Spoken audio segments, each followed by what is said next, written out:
This is WPTV News Channel 5 at 6. Tonight, the legal drama surrounding former President Donald Trump. We look into what's causing the grand jury delay. A truck slammed into a deputy's patrol car, sending him and 2 others to the hospital. How this serious crash unfolded on a busy roadway. Nothing is as it seems in the digital age. Ruthless scammers are using artificial intelligence to fake your voice and call your grandparents. Tonight, a local woman targeted by crooks shares how they carried out the elaborate scheme. And the Palm Beach International Boat Show in full swing, and there's one vessel catching a lot of attention. The storied past of a 92-year-old wooden yacht connected to 5 presidents. First at 6, breaking news, a massive brush fire spreading quickly in Martin County. At last check, the blaze is at some 500 acres. Fire rescue crews say they've contained about 20% of that. It really has gone wild. To give you an idea of how much it has grown, it was roughly 50 acres. That was at 3 o'clock this afternoon as we first started following it. Here now, a map of the area. This fire is burning its way at the moment through the Hungryland Trails. It's right around Southwest Pratt Whitney Road, right near Hobe Sound. RVs and campers have been evacuated. WPTV's Joel Lopez joins us live from the scene. And Joel, you've been there firsthand to watch this. It's all the conditions coming together for this thing to get big fast. That's right. Yeah, like you mentioned, Martin County Fire Rescue has had to evacuate RVs and campers, and local people that live out here said they're worried that hunters may still be out there. If you look behind me, you can still see that smoke from the fire that continues to burn just past that tree line. Now, the Florida Forest Service says the conditions today make it especially tough to fight a fire with the low humidity, the wind factor, and no rain. It's actually causing the fire to spread quickly and quicker than normal. This fire now has been burning for nearly 5 hours, and the Florida Forest Service says that the fire currently is 20% contained. The increased wind speeds are taking the embers from the main fire and is blowing it around vegetative areas that haven't been lit yet. So essentially the spotting is creating little mini fires around the main fire, which is making it harder for the men and women on the ground to contain the fire. Right now, crews say they don't know what started the fire and that their priority right now is just to continue getting it contained. Reporting live in Martin County, Joel Lopez, WPTV News Channel 5. And of course, Joel and our entire team continue to monitor the brush fire on air and online for you at WPTV.com. All of this, of course, bringing weather and our lack of rain into focus. We turn to Shannon and our first alert meteorologist, James Whelan, in the Weather Center. Our entire weather team, Michael, for weeks now has been out there talking about the really super dry conditions, expecting this type of activity. And here we are talking about it. How tough are the conditions out there, James, right now to contain this thing? Yeah, and I suspect this is going to be the first of many as we roll through fire season here. It's not even April yet, and we're dealing with this. So we got April and most of May, too. Let me show you exactly where this thing is. And the reason things have really fanned out of control here, well, somewhat, grew a lot, is because there's the wind. It's real gusty, real breezy out of the east here, starting to get a little bit more south in it. And this is the smoke plume on our Doppler radar, and it's coming right towards the Beeline and Citrus Boulevard here, and then right into Indiantown now. The biggest plume just kind of arrived there in the south side of Indiantown. You're going to be seeing some smoke here as we go through the evening because the wind's going to turn a little bit more southeast, and then this will start to blow a little bit more north by tomorrow afternoon. New drought monitor has extended into Martin County and southern St. Lucie County now, just for the lack of rainfall across the area. The wind forecast comes down a little bit overnight, but then kicks up again tomorrow. A little bit different direction. Like I said, more southeast than straight east is what we're seeing right now. So over the weekend, the winds maybe not as strong, but still each afternoon it will get breezy there as we go through the heating of the day, even into Saturday and Sunday too. Warm conditions continue across the area. No rainfall out there at the moment, and current temperatures are into the upper 70s. Lows tonight, we're talking near 70 degrees, 60s for the Treasure Coast, mid 80s for highs tomorrow. We up it another notch. It'll be a warm weekend. I'll show you that in a 7-day coming up in a bit. At Mar-a-Lago, another day of waiting for a New York grand jury without any decision or word about former President Donald Trump. WPTV News Channel 5's Matt Cesny has been on the indictment watch this week, which includes the airport. Yeah, the Trump plane hasn't moved here at PBIA, and the delays continue for another day. It's now been 2 days since Donald Trump predicted his arrest, and the Manhattan District Attorney, in a letter made public, says Donald Trump has created a false expectation of his arrest. A calmer day outside Mar-a-Lago, and another day without the arrest Donald Trump predicted. Trump supporters were only driving up and down Southern Boulevard as the delays and waiting continued. There's nothing to read into these particular delays one way or the other. It's not a good thing. It's not a bad thing. Attorney David Weinstein is a former federal prosecutor in South Florida, waiting with the rest of us. Donald Trump did supposedly spend most of the day at his golf club, where glimpses of dark SUVs were spotted going in and out. At his plane at PBIA, more signs of preparation, but it stayed parked. Behind the scenes, Donald Trump was busy launching verbal attacks on the district attorney in New York, saying the office is in disarray and there is no case. The case does center on alleged hush money paid to a porn star. Outside of the grand jury, you have someone who is the target of an investigation and who likes to control all elements of every situation he's involved in. And Donald Trump also says when it's time for this plane to go. And so far, that hasn't happened yet. At PBIA, Matt Cesny, WPTV, News Channel 5. We'll keep you up to date on all the newest developments surrounding the former president and any news coming out of New York City. Use the QR code on your screen right now to download our free WPTV News app. You can get updates sent right to your phone. A Palm Beach County Sheriff's deputy knocked unconscious in a violent crash. The impact causing just a mess for commuters on Indiantown Road right near the Turnpike. WPTV News Channel 5's Michelle Casada explains tonight what we've learned about the conditions of the deputy and the other driver and the very latest on this investigation. Both the Palm Beach County Sheriff's deputy and the driver of the pickup truck involved in that Jupiter crash are being treated here at St. Mary's Medical Center. The deputy is now conscious and is expected to be okay. The driver of the other vehicle had to undergo surgery due to his injuries. The front hood's completely smashed in. This traffic camera photo shows the aftermath of a collision between a white pickup truck and a Palm Beach County Sheriff's patrol car. It happened on Indiantown Road near the Turnpike, according to PBSO. East and west travel shut down, trapping morning commuters for hours. Got stuck in traffic, had to reroute, take Hope Sound to go all the way through Pratt and Whitney to get to work in the farms. Gracie Baker is one of many drivers who lost more than 45 minutes driving around the gridlock. PBSO says the impact was so forceful it knocked out the deputy who was on the way home from work. A PBSO spokesperson says the driver of the pickup truck hit the patrol car and added the impact tossed the driver around the inside of his truck, causing major injuries, sending him into surgery Thursday morning. When I got there, they were just picking up the cones. One of the cops said it was like a T-bone. Barry Rice said he caught the end of the traffic jam just as the road was reopening. Drivers in the area say it's a tough spot for crashes because taking alternate routes using Beeline Highway or Seminole Pratt Whitney significantly add to the commute. If there's one accident, you're instantly delayed at least like 30 minutes probably, if not more. Michelle Casada, WPTV News Channel 5. The FAU Owls in the world's most famous arena tonight. It is happening. They're tipping off the FAU men's basketball team, taking on Tennessee, looking to continue their Cinderella run in the NCAA Tournament. ESPN 106.3's Theo Dorsey in the Big Apple with all the FAU excitement, and there is more than plenty of it ahead of tonight's tip-off. Theo. Come on, excitement, baby. It's game day in Manhattan as we inch closer to that tip-off with FAU and Tennessee. I'm going to give you another game day nugget. Now, everybody's been talking about how physical the Tennessee Volunteers are. Well, it kind of works out, and here's some stats to back it. Entering the tournament, they were third in the nation in points allowed per game. That defense is stout. They also held opponents to the worst field goal percentage and three-point percentage in the nation as well. So physical play kind of working out. A very tall mountain for the FAU offense to climb. Let's hope they can get to the rocky top, huh? We're close to SNL.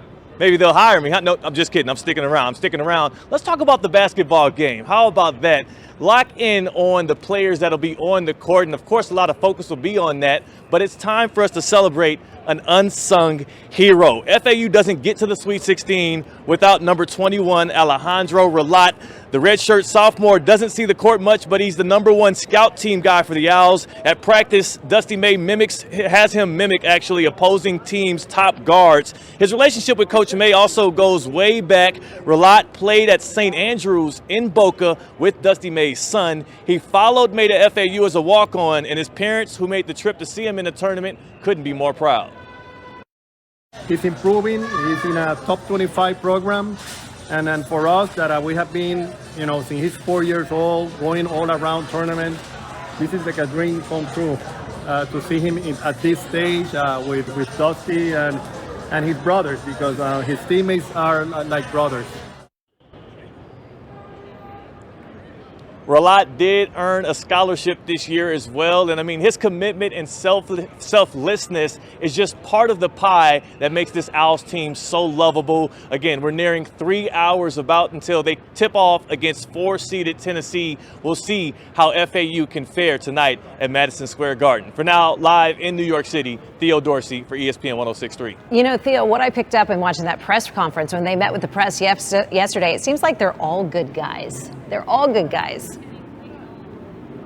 Oh, man. Yeah, you got to love them. I mean, I've fallen in love with just the characters on this team beyond just the basketball part of it. I mean, from the guards to the big men to the guys on the bench, the coaching staff, everybody. It's just a joy to be around the Owls. Yeah. And Theo, you talk about a lot, and you cover sports so closely. The chemistry, coaches talked about that all year. Sometimes it comes together, sometimes it doesn't. They've had it big time this year. Oh, it has come together. They go about 9 deep in the rotation. It's come together super well. And again, these guys are locked in. I can't wait to see the basketball action tonight. Going to be fun. Theo, thanks. Stay with WPTV for FAU's run in March Madness. Theo will have the sights and sounds of New York as the team tips off tonight against the Tennessee Volunteers, looking to advance to the Elite Eight. We will all be watching. Still ahead tonight, fraudsters scamming grandparents by posing as their grandchildren. Tonight, a local woman targeted by crooks is warning you about how they did it using artificial intelligence. And a beautiful beach day out there today. Plenty of sunshine and warm weather that will continue over the weekend. We're going to get even hotter, though. I'll let you know how hot, if any cold fronts are on the way, coming up. Voice cloning technology through AI tech, no longer far-fetched. I did a story on this a few months ago, and it is moving faster and faster. It's here. And unfortunately, the technology not just reserved for Hollywood. Think of all of your social media accounts. How many times your voice has appeared online? Criminals can carry out what authorities call the grandparent scam using an AI version of your voice. What I learned is what you just said, just in that brief period, would be enough for an AI to knock create off a your mimic voice. of your voice. Contact 5 consumer investigator Jessica Bruno shows us how easy and scary it is.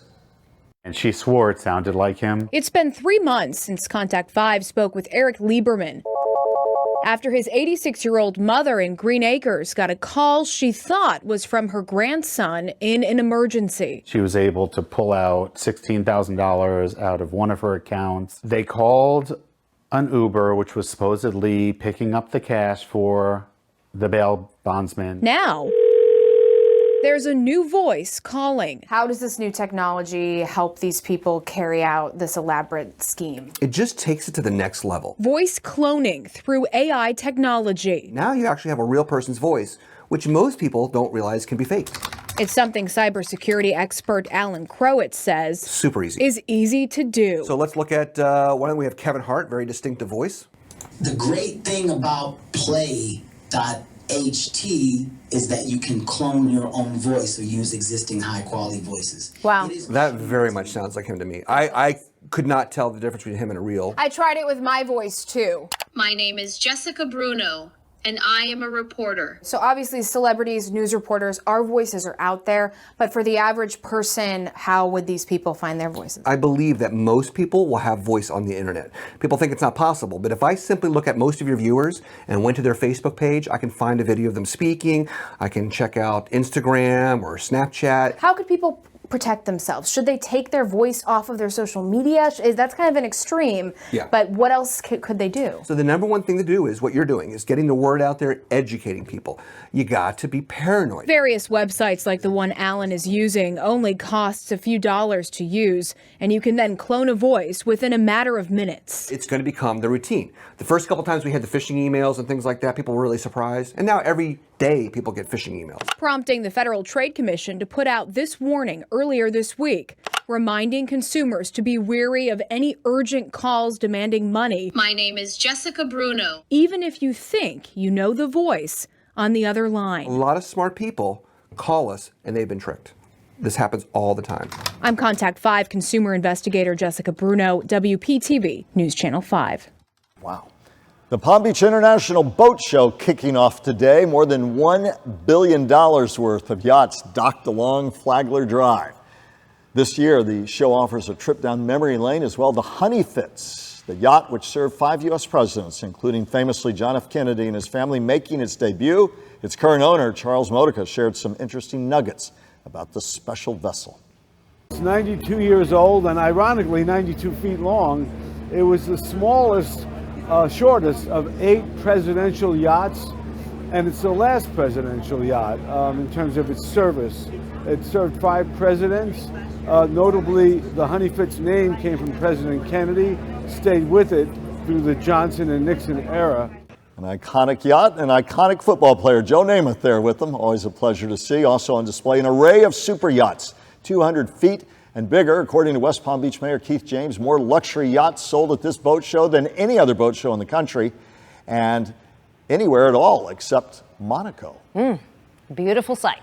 And here's another one. Take a walk on the wild side while you still have a little spring break left here. Talented and artistic giraffes. They're showcasing their work right now at Lion Country Safari. Some familiar morning faces, morning show faces got to get out there and say hello to the giraffes. Holly, Ashley, T.A. Walker, and Jennifer just inches away from Bakari there as Bakari brushed those vibrant colors on a blank canvas. Really just beautiful work. He creates all kinds of masterpieces, apparently holding that large brush in his mouth. We're told he likes to paint in swirls and strokes. They really just stick that long tongue out, wrap it around that paintbrush stick, and that's a natural behavior for them since they'll usually pull the bark and eat the bark off of sticks and branches once they're done with eating leaves. Wow, so it's pretty strong, that tongue. Imagine that it can hold a paintbrush just fine. You check out the painting experience at Lion Country Safari right now. We have a lot more information on our website. Just go to WPTV.com. Beautiful. Did a good job too, huh? Very nice. All right, Vero Beach here. We're looking at a beautiful sunny day across the area with generally clear skies, a few clouds around, but here comes the sun setting and a nice day. We made it to the 80s. It was warm out there and it's going to continue to be warm, and our warm up will continue too. Each day will get a little bit warmer, topping out over the weekend into the upper 80s. Right now, not seeing a whole lot, just a few clouds around, still a breezy easterly flow coming on in, and we're still tracking that plume from the fire here. The smoke plume is now pushing over the beeline and into the southern part of Indiantown, seeing some smoky conditions there. And there you see it on our live radar on the Viper. Hour by hour forecast, no rain here, but a breezy easterly flow. Starts to break down a little bit as we go later in the evening hours. Temperatures holding steady in the low to mid 70s. We won't go too far tonight. We'll be down near 70 degrees for the Palm Beaches and the low 60s for the Treasure Coast, cooler further away from the ocean into the low 60s or so. Low 80s to mid 80s tomorrow. It'll be a warm day, but again, lots of sunshine as our weather pattern sticks with us here. Notice we get more of a southeast wind and then maybe even southwest on Saturday. That's going to be real hot flow for us as we have temperatures soaring into the upper 80s. A little bit more humid too, tapping into that tropical air mass down to the south. So you're going to be able to feel, it's going to feel a little bit hotter. A few showers, a few clouds around, expected Sunday, maybe even around the lake Saturday, late day. We could see some there. So we've upped the rain chances just a little bit there. and again on Tuesday with the approach of a weak frontal boundary then. Notice the humidity goes up here, and we stay pretty steady into the almost muggy category, or right on the verge of that. Better boating too as the wind starts to come down and the seas drop too. 7-day forecast, mid 80s go to upper 80s on Saturday, but then back to the mid 80s or so even into early next week, and then that weak front only drops the temperatures a few degrees on Wednesday. And here's a look at what's coming up in prime time right here on News Channel 5.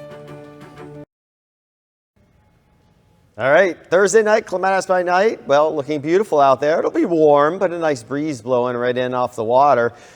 Boat show, look at that. Temperatures going to be hot there for Saturday into the upper 80s, but plenty of sunshine. Maybe a quick shower blowing in. Otherwise, looking real good for the boat show. It'll be a warm one this year. Sometimes we get lucky and it's a nice, cool boat show, but I know.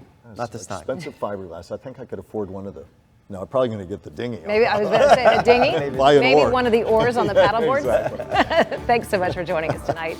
NBC Nightly News is coming up next. Looking for more local news? Switch to FLX Fox 29 back here at 7 and 11. Good night, everyone.